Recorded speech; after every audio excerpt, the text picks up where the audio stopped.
वो पहला रोजा था ब्रिगेडियर साहब का।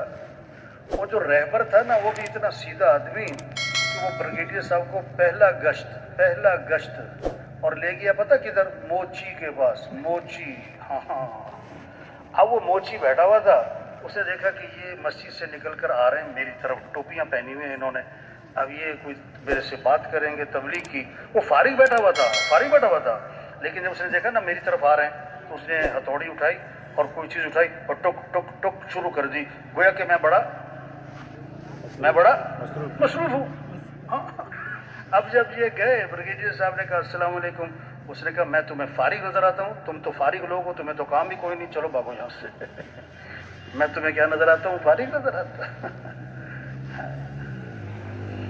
एक है बनावटी मसरूफियत, एक है वाकई मसरूफियत। तो फरागत को गनीमत समझो, किससे पहले मशगूलियत। और पांचवी बात फरमाई, खुशहाली को गनीमत समझो, बदहाली से पहले।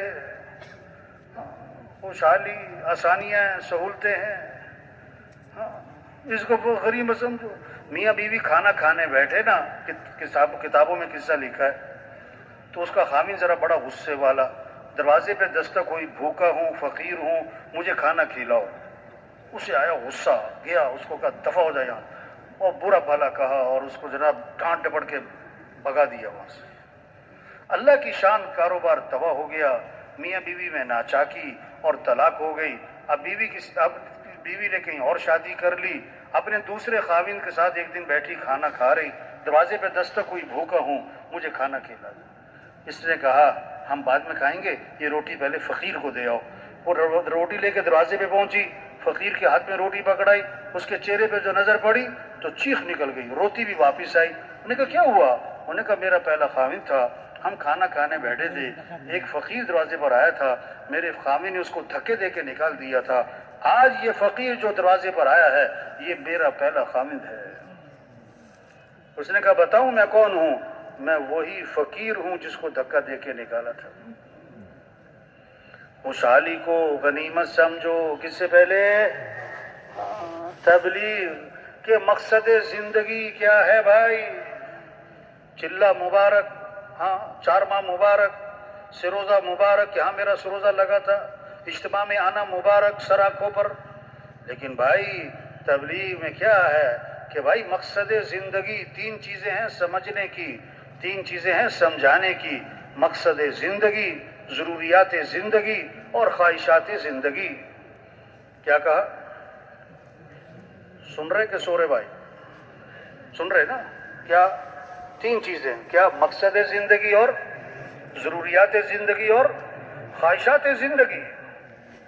हाँ, जरूरियात जिंदगी कहते हैं जिसमें आदमी बकदर जरूरत लगे और बवक्त जरूरत लगे। जरूरियात जिंदगी कहते हैं जिसमें आदमी बकदर जरूरत लगे और बवक्त जरूरत लगे। वो पांच हैं, खाना है, लिबास है, मकान है, शादी है, सवारी है।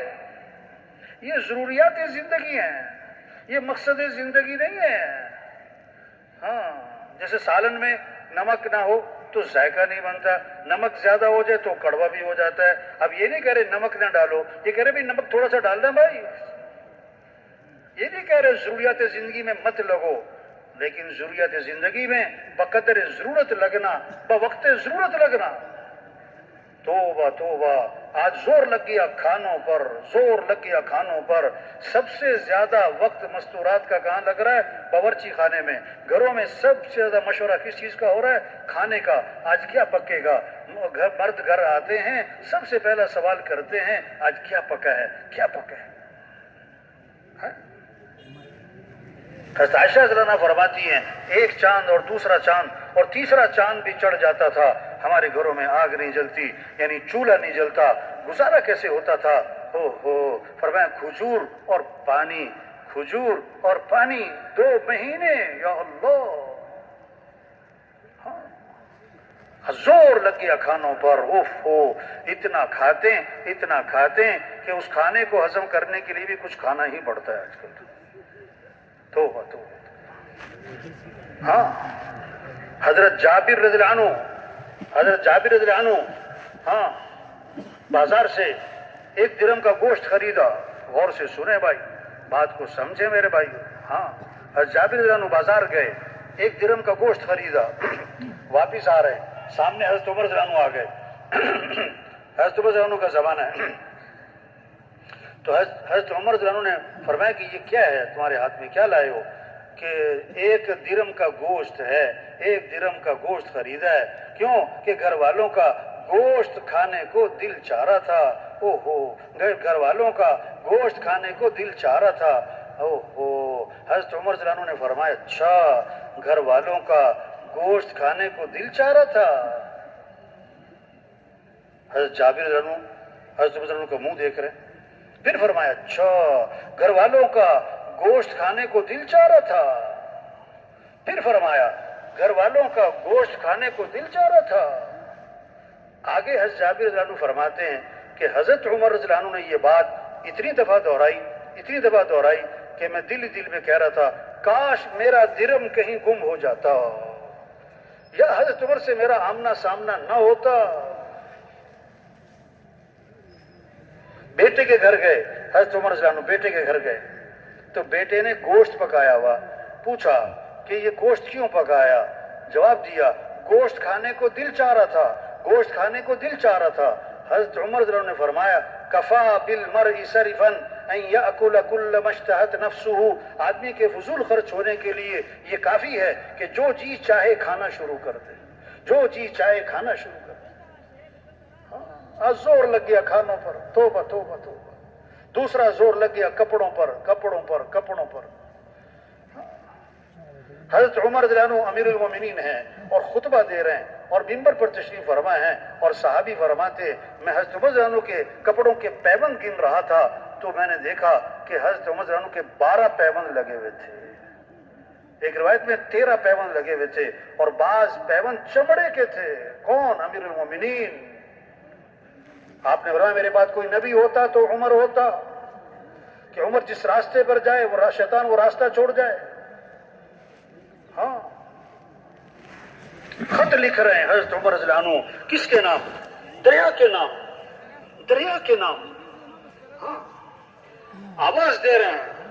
ہاں, ہوا ان کی آواز کو لشکر تک پہنچا رہی ہے. کیوں؟ یہ کون تھے؟ کس سے بنائی؟ اللہ سے. کس کو ساتھ لیا؟ اللہ کو.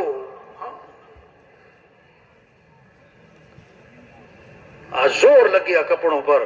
مستورات کو پہلی پریشانی یہ ہوتی ہے کہ الماری میں جگہ نہیں, اور دوسری پریشانی یہ ہوتی ہے کہ پہننے کو کپڑے بھی نہیں ہیں. تو الماری کس سے بھری ہوئی ہے؟ ہوا سے. نہیں, ڈیزائن کیا ہو گئے؟ پرانے. توبہ توبہ توبہ. ڈیزائن کیا ہو گئے؟ پرانے. یہ غلط جگہ زور لگ رہا ہے بھائیو, کپڑوں پر. تیسرا زور لگ گیا کس پر؟ تعمیرات پر. آپ نے فرمایا قیامت کی نشانی ہے یتطاولون فی البنیان, کہ اونچی عمارتیں, یہ بڑے بڑے پلازے. اوہو, اللہ کے نبی ہمارے قیامت کی نشانی ہے. ایک صحابی ذرا اونچا مکان بنایا, اوپر ایک قبہ سا بنایا. آپ کا گزر ہوا, فرمایا یہ کس کا ہے؟ اللہ کے نبی نے دریافت کیا. اللہ کے نبی کا گزر ہوا, یہ کس کا ہے؟ یہ کس نے بنایا ہے؟ جواب ملا فلاں احد من الانصار, انصار میں سے ایک صحابی. فسکت, آپ خاموش رہے. فحملها فی نفسه, لیکن دل میں اس بات کو رکھا. اچھا, ایسے گھر بناتے ہیں. کچھ دنوں بعد صاحب خانہ حاضر خدمت ہوئے. آپ کو سلام کیا. آپ نے فاعرض عنہ, اعراض فرمایا, منہ پھیر لیا. حضور صلی اللہ علیہ وسلم سلام کا جواب نہیں دے رہے. پھر سلام کیا, فاعرض, پھر آپ نے اعراض فرما لیا. یہ کیا ہو گیا؟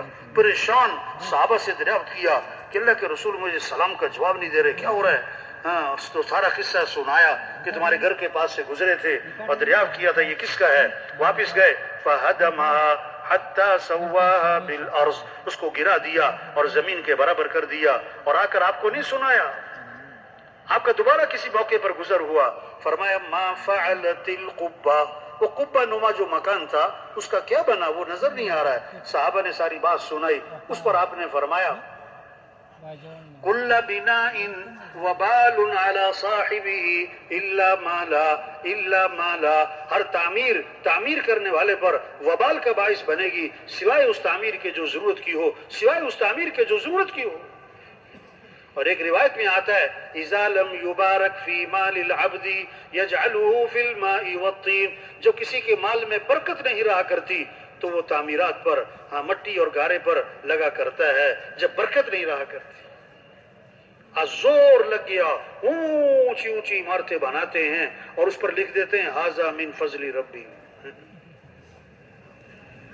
चौथा जोर लग गया शादियों पर। आपने फरमाया बरकत वाली शादी वो है और बरकत वाला निकाह वो है जिसमें कम से कम खर्च हो। आज तो 2-2 साल तैयारी हो रही, 3-3 साल तैयारी हो रही। भाई तुम्हारी शादी की बात तो तय हो गई, अभी तक शादी क्यों नहीं हुई? कहता अभी तैयारी हो रही है। क्या एक फहरिस्त बनती है शादी के मौके पर, ये भी करना है, यूं भी करना है। अगर उनसे पूछो भाई ये सब कुछ क्यों करना है भाई, तो जवाब पता क्या है? ये सब कुछ करना पड़ता है। अब उनसे पूछो भाई ये सब कुछ क्यों करना पड़ता है, तो बहुत खूबसूरत जवाब है उसका। वो क्या है?